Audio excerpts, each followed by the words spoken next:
نحمده ونصلي ونسلم على رسوله الكريم اما بعد فاعوذ بالله من الشيطان الرجيم بسم الله الرحمن الرحيم الصلاة والسلام عليك يا رسول الله وعلى آلك وأصحابك يا حبيب الله الصلاة والسلام عليك يا نبي الله وعلى آلك وأصحابك يا نور الله معزز سامعین کرام، آج میں آپ کے سامنے گفتگو کروں گا ان چیزوں کے بارے میں جن سے روزہ نہیں ٹوٹتا، اور کچھ لوگ اس سے ناواقف ہوتے ہیں اور ایسی چیزوں کے جب سرزد ہوتی ہیں تو وہ سمجھتے ہیں کہ روزہ ٹوٹ گیا ہے اور وہ اپنے روزے کو جو ہے وہ ختم کر بیٹھتے ہیں، حالانکہ ان کا روزہ اس سے نہیں ٹوٹتا، لیکن جب بعد میں وہ خود توڑ دیتے ہیں تو اس سے روزہ ٹوٹ جاتا ہے۔ تو ہمارے لیے ضروری ہے، جس طرح ہم پر روزہ رکھنا فرض ہے، اس طرح روزے کے متعلق احکامات سیکھنا، اس کے مسائل سیکھنا یہ بھی ہم پر فرض ہے، اس کا علم سیکھنا، تو یہ چیزیں ہم پر فرض ہیں، تو ہمیں یہ بھی سیکھنی چاہیے۔ تو اللہ تبارک و تعالیٰ سے دعا ہے کہ ہمیں علم دین سیکھنے کی توفیق عطا فرمائے۔ میں آپ کے سامنے پہلے حدیث مبارکہ بیان کرنا چاہتا ہوں۔ چند احادیث بیان کرنے کے بعد میں آپ کو مسائل فقہ آپ کے سامنے عرض کروں گا کہ جن سے روزہ نہیں ٹوٹتا۔ رسول کریم رؤوف الرحیم صلی اللہ تعالیٰ علیہ وآلہ وسلم کی حدیث ہے، صحیح مسلم اور صحیح بخاری کے اندر موجود ہے۔ رسول کریم رؤوف الرحیم صلی اللہ تعالیٰ علیہ وآلہ وسلم نے ارشاد فرمایا، جس روزہ دار نے بھول کر کھایا یا پیا وہ اپنے روزے کو پورا کرے کہ اسے اللہ عز و جل نے کھلایا اور پلایا۔ اسی طرح ایک اور حدیث مبارکہ کے اندر آتا ہے کہ ایک شخص رسول کریم رؤوف الرحیم صلی اللہ تعالیٰ علیہ وآلہ وسلم کے پاس آیا، عرض کی، یا رسول اللہ صلی اللہ تعالیٰ علیہ وسلم، میں نے بھول کر کچھ کھا لیا، تو رسول کریم نے ارشاد فرمایا کہ تجھے اللہ نے کھلایا، اپنے روزے کو پورا کر۔ تو یہاں سے پتہ چلا کہ بھول کر کھانے پینے سے روزہ نہیں ٹوٹتا۔ پھر دوسری حدیث مبارکہ حضرت ابو ہریرہ رضی اللہ تعالیٰ عنہ سے مروی ہے، ترمذی اور ابو داؤد کے اندر حدیث مبارکہ موجود ہے۔ رسول کریم رؤوف الرحیم صلی اللہ تعالیٰ علیہ وآلہ وسلم نے ارشاد فرمایا، جس پر قے نے غلبہ کیا، یعنی جس کو خود بخود قے آ گئی، اس پر قضا نہیں، یعنی اس کا روزہ نہیں ٹوٹا، اور جس نے قصدن قے کی اس پر روزے کی قضا ہے، یعنی جس نے جان بوجھ کر خود بخود کسی طریقے سے اس نے قے کی یعنی الٹی کی تو اس کا روزہ ٹوٹ جائے گا اور اس پر قضا بھی ضروری ہے۔ پھر ترمذی شریف کے اندر حضرت انس رضی اللہ تعالی عنہ سے راوی کہ ایک شخص نے خدمت اقدس صلی اللہ تعالی علیہ وآلہ وسلم میں حاضر ہو کر عرض کی، میری آنکھ میں مرض ہے، کیا روزے کی حالت میں سرما لگاؤں؟ ارشاد فرمایا، لگا لو۔ تو یہاں سے پتہ چلا کہ سرما لگانے سے بھی روزہ نہیں ٹوٹتا۔ پھر اگلی حدیث مبارکہ ترمذی شریف کی ہے، ابو سعید رضی اللہ تعالی عنہ سے مروی ہے کہ رسول کریم رؤوف الرحیم صلی اللہ تعالی علیہ وآلہ وسلم نے ارشاد فرمایا، تین چیزیں روزہ نہیں توڑتی۔ پہلی چیز کیا ہے؟ پچھنا لگوانا، یعنی وہ جسم پر جو ہے وہ گندے خون کو نکالنے کے لیے جو بیماری وغیرہ کی وجہ سے جو ہے وہ پچھنے لگوائے جاتے ہیں، اور یہ سنت بھی ہے، اس سے روزہ نہیں ٹوٹتا۔ اور دوسری چیز ہے قے، یعنی الٹی کرنے سے بھی روزہ نہیں ٹوٹتا، یعنی خود بخود جو الٹی آ جاتی ہے اس سے روزہ نہیں ٹوٹتا، لیکن اگر جان بوجھ کر خود الٹی کرے گا تو روزہ ٹوٹ جائے گا۔ اور تیسری چیز ارشاد فرمایا، احتلام سے روزہ نہیں ٹوٹتا۔ احتلام کا مطلب سوتے ہوئے جو ہے وہ مرد کی منی کا خارج ہو جانا، اسے احتلام کہتے ہیں، تو اس سے بھی روزہ نہیں ٹوٹتا۔ اب میں اس پر جو ہے وہ چند آپ کے سامنے مسائل بیان کرنا چاہتا ہوں جن سے روزہ نہیں ٹوٹتا، ایسی چیزیں کہ جن کے کرنے یا جن کے کھانے پینے سے روزہ نہیں ٹوٹتا۔ سب سے پہلی حدیث مبارکہ بھول کر کھانے پینے کے بیان میں تھی، تو اس کے متعلق بھول کر کھایا پیا جمع کیا تو روزہ فاسد نہ ہوگا، خواہ وہ روزہ فرض ہو یا نفل ہو۔ روزے کی نیت سے پہلے یہ کام پایا گیا یا روزے کی نیت کے بعد یہ کام پایا گیا، بہرحال روزہ اس سے فاسد نہیں ہوگا، بشرطے کہ جب اس کو یاد دلا دیا جائے تو اس کے بعد بھی وہ فعل کرتا رہے تو پھر وہ روزہ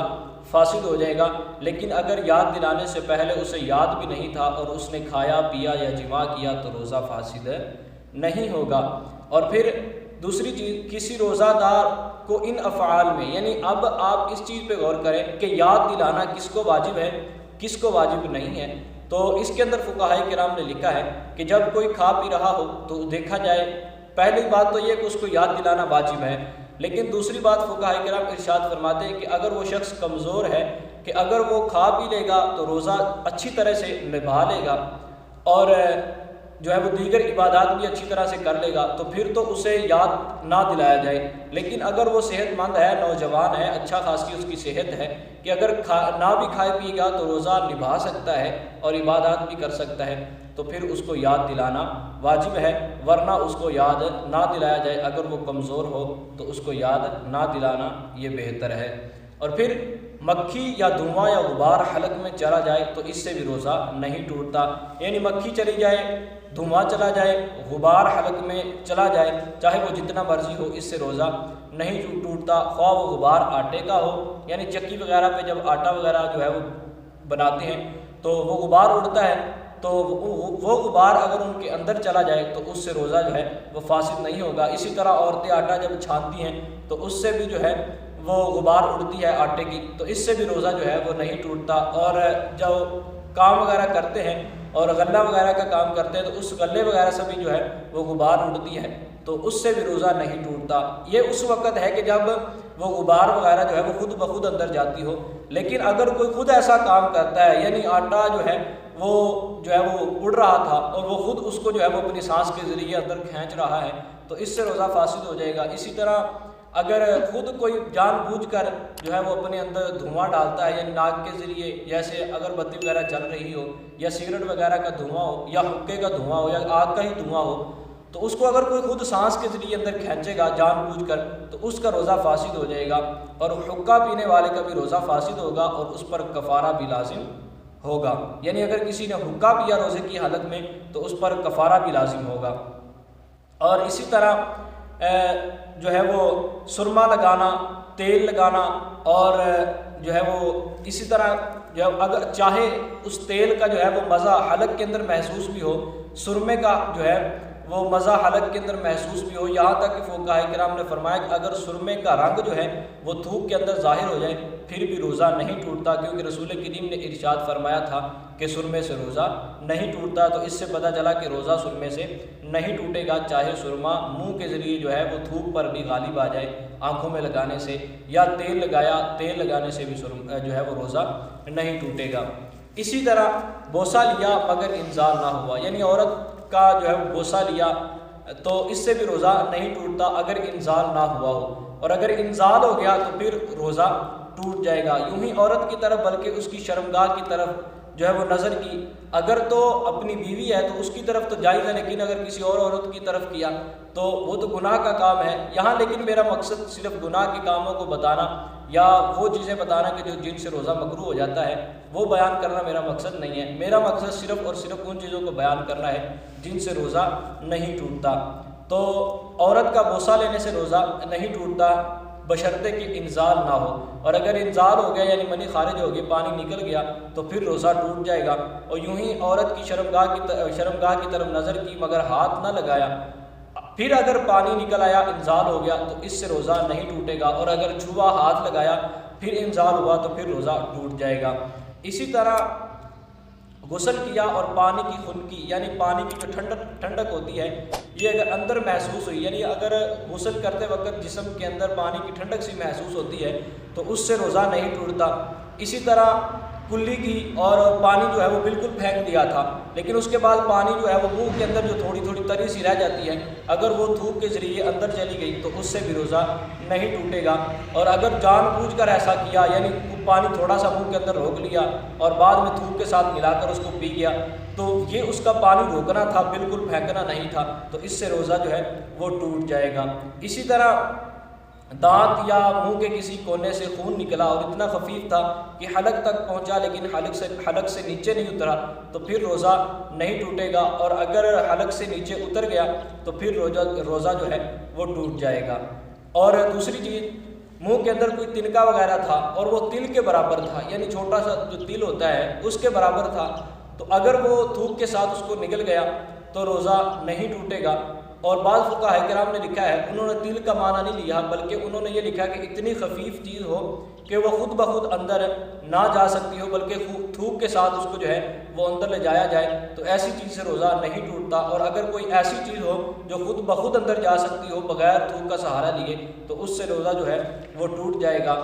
دوبارہ جو ہے وہ روزہ کی قضا کرنی پڑے گی۔ اسی طرح روزہ دار کے پیٹ کے اندر کوئی چیز چلی گئی، یعنی کسی نے چھری وغیرہ گھونپ دی یا جو بھی چیز مار دی، تو چاہے وہ اندر رہ جائے پھر بھی روزہ نہیں ٹوٹے گا، اور اگر اس نے جان بوجھ کر خود ایسا کیا تو پھر اگر وہ چھری کا جو ہے وہ والا حصہ یا کوئی بھی چیز جو اس نے اندر اپنے پیٹ کے اندر ماری تھی وہ اگر اندر رہ گئی تو پھر روزہ ٹوٹ جائے گا، اگر کسی نے ایسا کیا تو روزہ نہیں ٹوٹے گا۔ اسی طرح بات کرتے وقت جو ہے وہ تھوک وغیرہ ہونٹوں پہ لگ جاتی ہے، اس طرح کے معاملات ہو جاتے ہیں، تو اگر یہ اس نے جو ہے وہ ہونٹ صاف کر کے وہ تھوک جو ہونٹوں پہ لگی تھی وہ اندر نکل گیا تو اس سے بھی روزہ نہیں ٹوٹے گا۔ اسی طرح منہ سے جو ہے وہ رال وغیرہ ٹپکی تو اس نے بھی تار نہیں ٹوٹی تھی رال کی اور اس نے اوپر کھینچ لی تو اس سے بھی روزہ نہیں ٹوٹے گا۔ اسی طرح جو ہے وہ مکھی حلق میں چلی گئی، روزہ نہ گیا، اور قصدن اگلی، یعنی قصد اپنے ارادے سے کے ساتھ اس کو جو ہے وہ معاذ اللہ کھا لیا، ایسا وہ کرتا تو نہیں ہے لیکن اگر ایسا کیا تو روزہ جو ہے وہ ٹوٹ جائے گا۔ اسی طرح بھول کر جمع کر رہا تھا تو جو ہے وہ یاد آتے ہی وہ الگ ہو گیا تو روزہ نہیں ٹوٹے گا، چاہے الگ ہونے کے بعد جو ہے وہ انزال بھی ہو جائے، یعنی منی خارج ہو جائے، پانی نکل بھی جائے تو روزہ نہیں ٹوٹے گا۔ اور اگر اس کی یاد آنے کے بعد بھی وہ جو ہے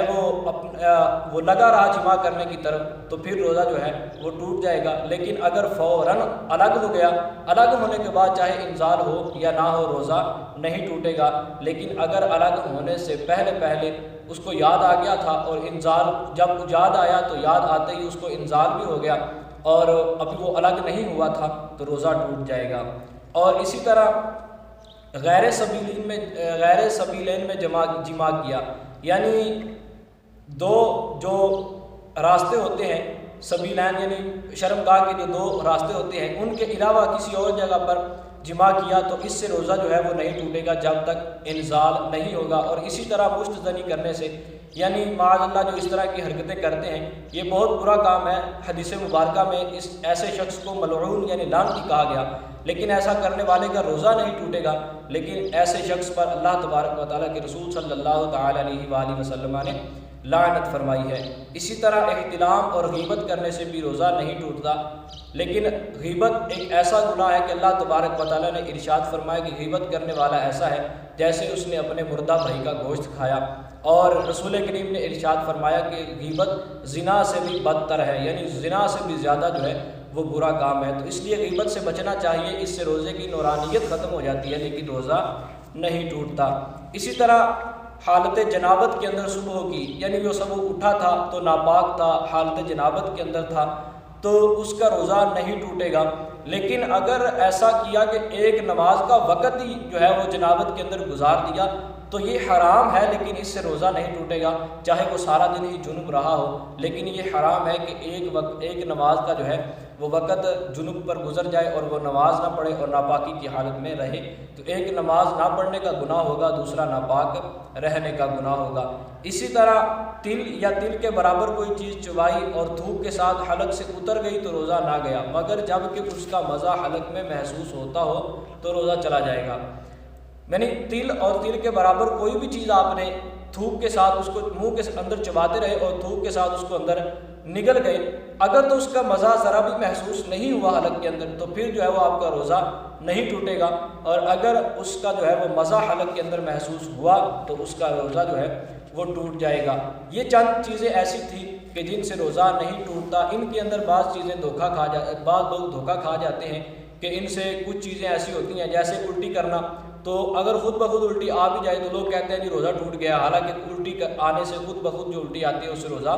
نہیں ٹوٹتا۔ اسی طرح مکھی حلق میں چلی جائے تو لوگ سمجھتے ہیں کہ روزہ ٹوٹ گیا ہے، تو خود بخود چلی جائے تو اس سے روزہ نہیں ٹوٹتا، لیکن اگر خود کوئی ایسا کام کرتا ہے تو روزہ ٹوٹ جائے گا۔ اسی طرح دھواں اندر چلا جائے یا غبار اندر چلی جائے یا ایسی کوئی بھی چیز جو ہے وہ خود بخود اڑ کر اندر چلی جائے یا مچھر چلا جائے تو اس سے روزہ نہیں ٹوٹتا، لیکن اگر اس نے دھواں وغیرہ جو ہے وہ جان بوجھ کر اندر کھینچا یا سگریٹ پی یا جو ہے وہ حقہ وغیرہ پیا تو اس سے روزہ ٹوٹ جائے گا، اور حقہ اور سگریٹ پینے والے پر کفارہ بھی لازم ہوگا، کیونکہ یہ ان کا شوق ہوتا ہے اور شوق کی وجہ سے وہ پیتے ہیں، تو اس لیے ان پر اس کا کفارہ بھی لازم ہوگا۔ اللہ تبارک و تعالی ہمیں مسائل فقہ کو سمجھنے کی اور ان پر عمل کرنے کی توفیق عطا فرمائے، آمین بجاہ النبی۔